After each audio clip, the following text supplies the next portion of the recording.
Hello guys, welcome back to YouTube channel గోదావరమ్మలు జరగచ్చు. మాకు తెలిసి మీరు బిజీగా ఉంటారు, కానీ కొంచెం టైం తీసుకొని మా మెనూలో చూడండి. నచ్చితే like, share and subscribe to our channel. గంట కొట్టడం మాత్రం మర్చిపోకండి గాయస్. పిజ్జా ఎలా చేసుకోవాలి చూద్దామండి. ఒక బౌల్ తీసుకుని అందులో డ్రై ఈస్ట్, ఒక స్పూన్ సాల్ట్ మీకు తగినంత. మేము 3 పీసెస్ చేసుకుంటున్నాం. ఇంకా ఒక బౌల్ ఆఫ్ మైదా పిండి తీసుకున్నాం. షుగర్ ఆప్షనల్, మాత్రమే వేసుకుంటే వేసుకోండి, అంటే లేదు. నెక్స్ట్ వచ్చేసి ఆయిల్ వేసుకున్నాం.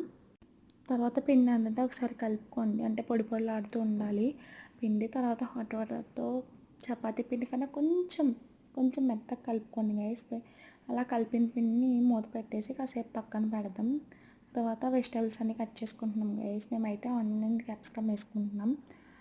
ఫస్ట్ స్టైల్ వచ్చేసి స్వీట్ కార్న్ పిజ్జా చేద్దాం అనుకుంటున్నాం. స్వీట్ కార్న్ ఉడకపెట్టుకున్న తర్వాత స్వీట్ కార్న్ తీసి పక్కకు పెట్టేసి మనం కలుపుకున్న మైదా పిండి తీసి చపాతీలా రుద్దుకోవాలి గైస్. చపాతీ కన్నా కొంచెం దోరగా చేసుకోవాలి. తర్వాత బౌల్కి బటర్ అప్లై చేసి ఆ బౌల్లో మనం చేసుకున్న చపాతీ అయితే పెట్టి ఫోర్క్తో గుచ్చాలి, ఎయిర్ బబుల్స్ ఏమీ లేకుండా. తర్వాత మేము schezwan sauce and tomato sauce కలిపి ఒక సాస్ చేసుకున్నాం, అది వేసాం. తర్వాత cheese, onions and capsicum, sweet corn వేసుకున్నాం. స్వీట్ కార్న్ తర్వాత చీజ్ అయితే ఎక్కువ వేసుకుంటాం గైస్ మేము. మీరు ఎంత తింటారో కమెంట్ సెక్షన్లో కమెంట్ చేయండి. మా ఉజ్జోడికి చాలా స్టైల్ ఎక్కువ గైస్. అయినా చూడండి, ఆ స్వీట్ కార్న్ వేయడం కూడా ఎంత వయ్యారంగా వేస్తుందో.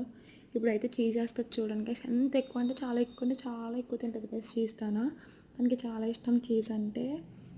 తర్వాత ఒక ప్యాన్ తీసుకొని దానికి ఏమైనా సపోర్ట్ పెట్టండి గైస్. మనం చేసుకున్న పిజ్జాని దాని మీద పెట్టి ఒక లిడ్తో కవర్ చేయండి. స్టైల్ 1 అయిపోయింది. స్టైల్ 2 వచ్చేసి మైక్రోవేవ్లో చేసుకుంటాం గైస్. ఫస్ట్ ప్రీహీట్ చేసిన తర్వాత మనం ఇందాక చేసుకున్నట్టే పిజ్జా చేసుకొని దానిపైన మేము టాపింగ్స్ అయితే మార్చాము, పన్నీర్ వేసాము. సో ఆ వీడియో క్లిప్ ఎక్కడో మిస్ అయింది గైస్. సో పన్నీర్ చేసి తీసేయడమే, అంతే ఈ వీడియో. చాలా బాగా వచ్చినాయి గైస్.